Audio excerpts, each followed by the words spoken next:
We have an add date, unfortunately, instead of being 3.5 years, which would be a normal time frame, it's been double that.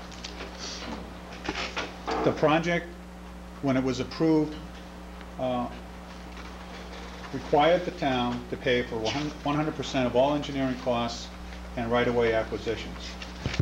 That was the conditional approval of the project, similar to the Arthur Main project. In May 19, 1997, at a special town meeting authorized the Board of Selectmen to accept easements and take, in behalf of eminent domain, any lands necessary to accomplish this project. Initially, again, 7 years ago, this estimate was $1.5 million. Today it's $5.5 million. Why? During the course of this project, the conditions changed. The project was a 28-foot travelway. All the design was 75% completed. The state changed the compliances to metrics, which equates to a 30-foot travelway. So we had to take the plans back and accommodate a 30-foot travelway, which then created more right-of-way acquisitions. Not a lot of land, but legally enough to have to go back and do the legal documents again.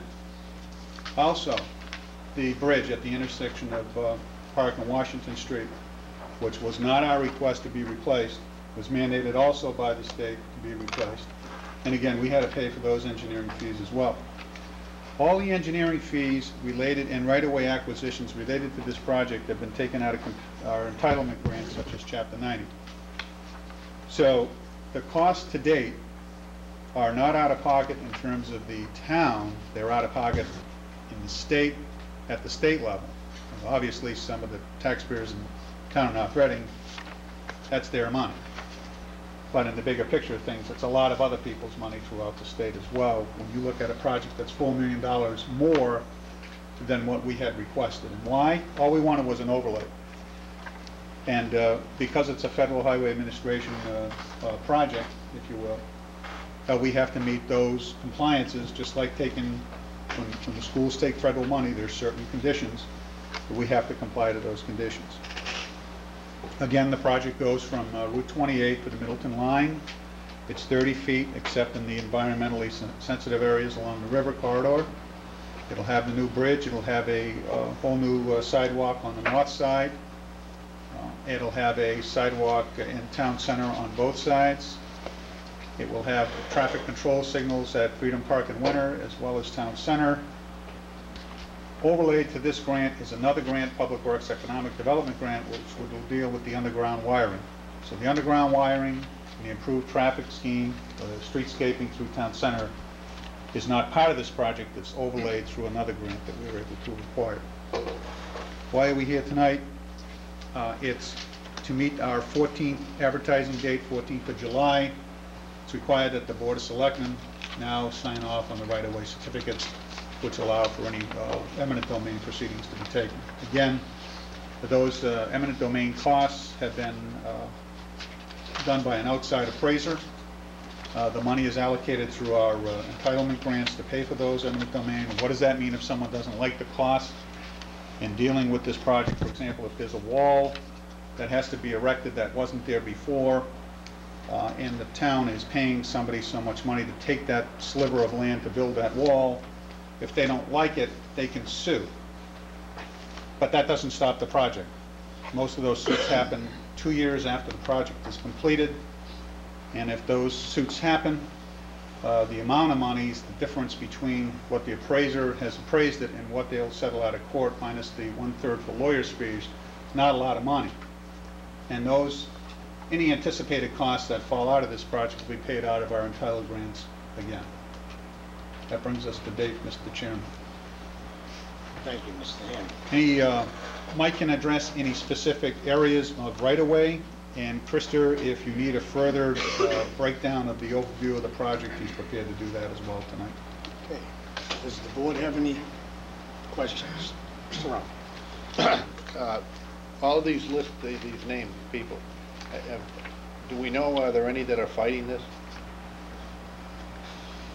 I mean, I know you had a meeting here where all these people came up, people that were, but at this point, do we know, is there anybody that actually says, you know, that's not enough, or I don't want you to do it? I'll let Mike answer that. I've only had some discussions with one of the abutters. He's probably the person most affected by the project, Mr. Vines.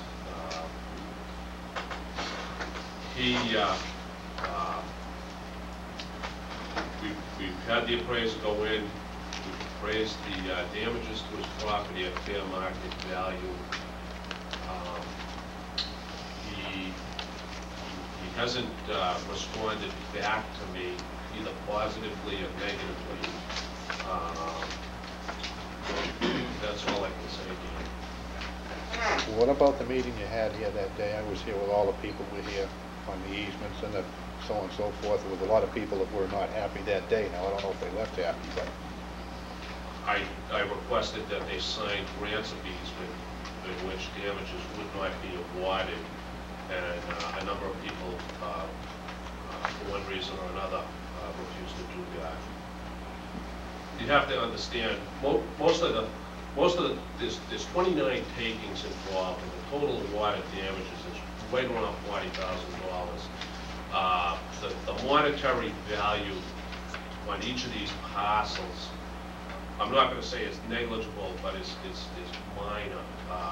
The purpose for these easements is more to be able to construct drainage outlets, retaining walls, the temporary bridge along 62. We're not asking to take title to these strips of land or small parcels. All we are looking to do is to allow the town during the project construction to enter upon a portion of their property to be able to do our work. And you mentioned the lights. They're gonna put lights where? Traffic lights? Yeah. At Freedom Park in Winter and Town Center. Are they gonna do any lights by the fire station, caution lights? Up, you know, no, nothing. No.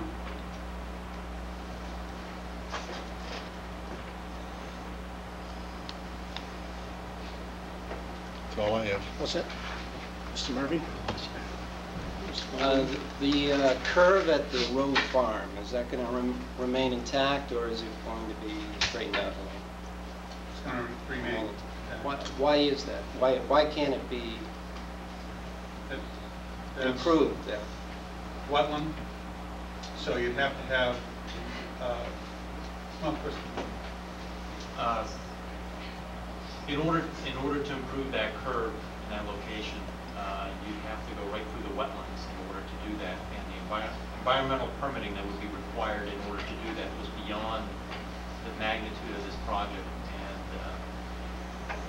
we brought this up with some of the engineers from the highway department, you know, on a cursory level to look at it, and right away they said, if you want to try to do that, try to table it, look at it as a separate project, because it would not fly within this alignment of 62, which David mentioned earlier, was initiated as a sidewalk and an overlay project, and then it turned into a minor widening and enhancements within the majority of the existing right-of-way. And most of the easements, and like we said earlier, is really to enter upon people's properties where you might be blending in a driveway to make it match so there's not a lip, or to, like Mike said, a drainage outlet that needs to be reconstructed, or if there's a retaining wall, either an existing one today or a proposed one in the future that needs to get rebuilt.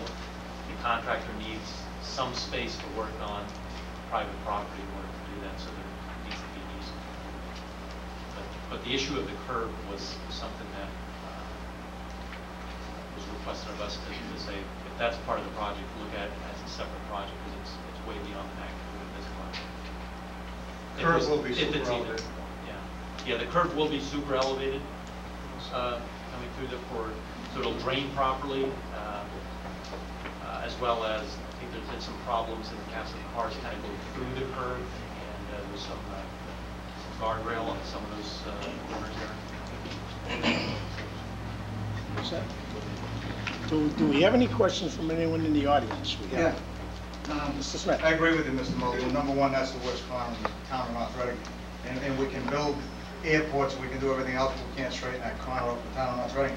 But what really bothers me the most, and I'm sure every member of the board knows this, and I didn't have to bring this in here, but under the reconstruction of Route 62, the state, under the new guidelines, and I'm sure I'm not the only one here that knows this, you people should certainly know it, once the bid has been submitted and the cost analysis has been submitted to the state under these new rules and regulations, once the price is set of $5.5 million, any additional cost under the new rules is borne by the town of North Reading. So any cost overruns are going to be borne by the town of North Reading, not the state, and nothing to do with this program. And you guys get the Beacon as well as I do, and it was on the headlines of the Beacon of last week's Beacon, so you had to know.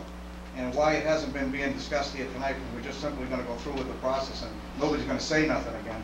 The town of North Reading residents, any cost overruns are going to be borne by this town, or they're going to have to eliminate parts of the project, whether that's sidewalks, the bridge in the center, or whatever it might be. But I just read that, and I just read it yesterday, and I actually briefed myself on it last weekend.